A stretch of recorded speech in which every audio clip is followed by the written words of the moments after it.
Hello everybody, today we are talking about my new podcast, Learning Left-Handed, where we will go together and learn stuff that I have learned during the pandemic. And that is everything from marketing to side hustles, life hacks, ways of doing more or less everything that you have wanted to do to learn, earn and have fun. We are going to have lists on the best side hustles you can do at home. We're going to have lists on the best things to do when you're on your holidays and everything in between. I can't wait for you to join me on this adventure on Learning Left-Handed. Today we are going to talk about how to sell anything, and I mean anything, to anyone, using 4 quite simple points that everyone can use. And this means you can use it from selling lemonade on the sidewalk all the way to selling houses and everything in between. I have faith in you that you will learn and you will do it well. And if this does work for you, because odds are it will, I expect an email explaining to me what you have sold. Thank you very much. Let's begin. Okay, the first thing is what you need to know is you're not selling logic. You are selling emotions. Today's example we're going to use is a book. So choose any book you've got, pull it out the shelf. I need to say the title back to yourself, okay? It's brilliant. This is the most magical book on earth. Okay, it's solid gold for this example. What we're going to do is we're not going to sell what the golden book is by logic. You know, it's just a book, it's paper, it's pulp. You know, everyone knows what a book is. What we're going to sell is the emotion of this book. The great story that is in this 156 page book, which will change and make you smile whenever you read it. That is what you're going to sell. You're going to sell that smile when the funny bits happen, that sad thought when the sad bits happened, and everything in between. Together we are going to sell this emotion. When you pick up this book, you are going to feel like everything else doesn't matter. The world is going to turn to black as all you can do is read this amazing book. See, now I want to read this book. Anyone else? Okay, let's carry on. The second one. You have to find what emotional triggers work for your customer. You have to realise why they are buying this book. The emotional behind it. They want a great story. They've had boring books before. You want to explain to them why your book is so amazing, why they should fall in love with your main character and cry at his or her failings. You have to understand that, use that, find that power. See if you can make a rapport with your seller. Work out why they want to, or simply ask what inspires them to read. Now, once you know that, we're going to move on to step 3, which is the second most powerful in my opinion. You have to use powerful words to build trust with this person so they open up more and want to buy your amazing book. You can tell them this book solves a problem, that a character in there faces this particular problem that they themselves are having. Or quite simply the complete opposite. It has absolutely nothing to do with their issues, and it's a great way to escape the world. Because who doesn't like sitting down with a good book and escaping every once in a while?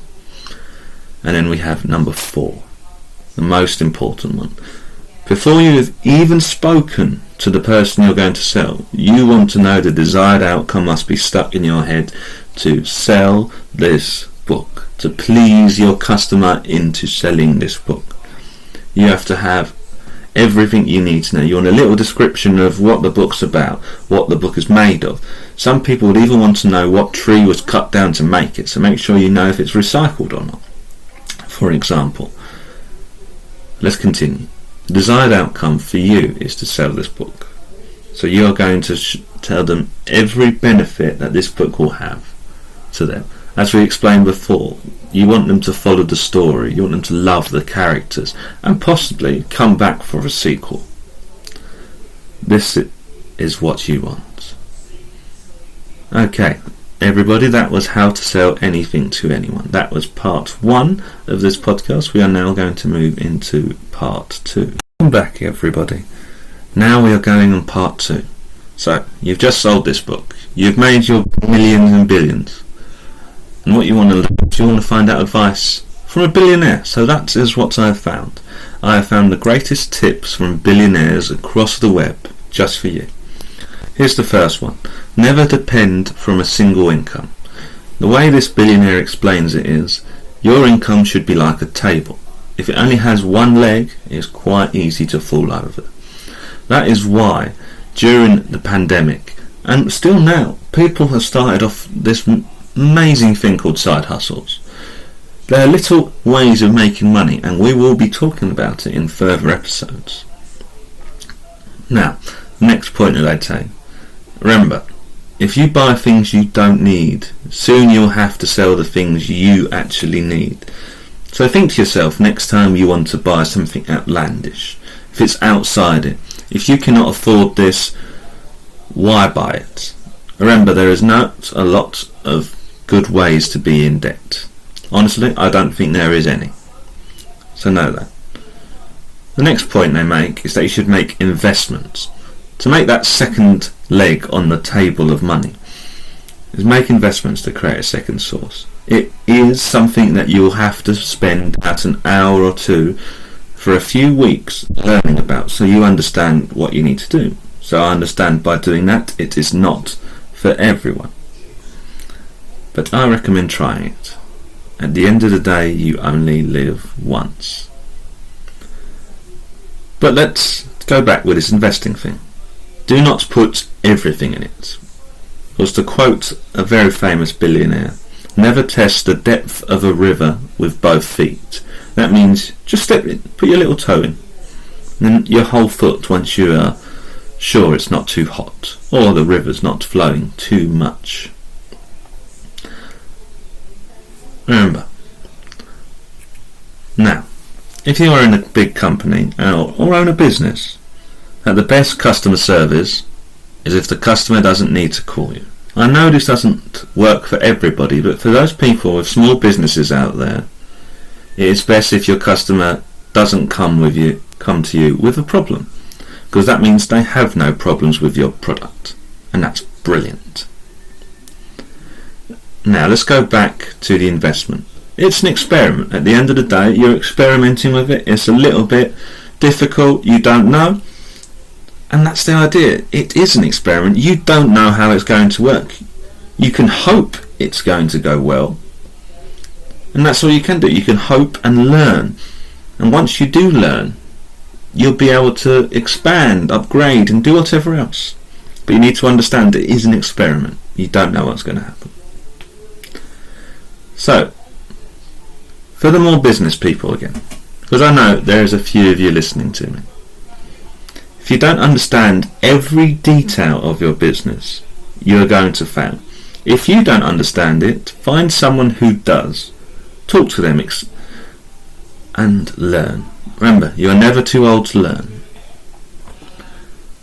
Okay, you have this business. It's your vision. It's your brilliant idea. And you're going to be very stubborn on what your vision. You want it to be like this, not like anyone else. You're not going to listen to anyone else. You want it like this.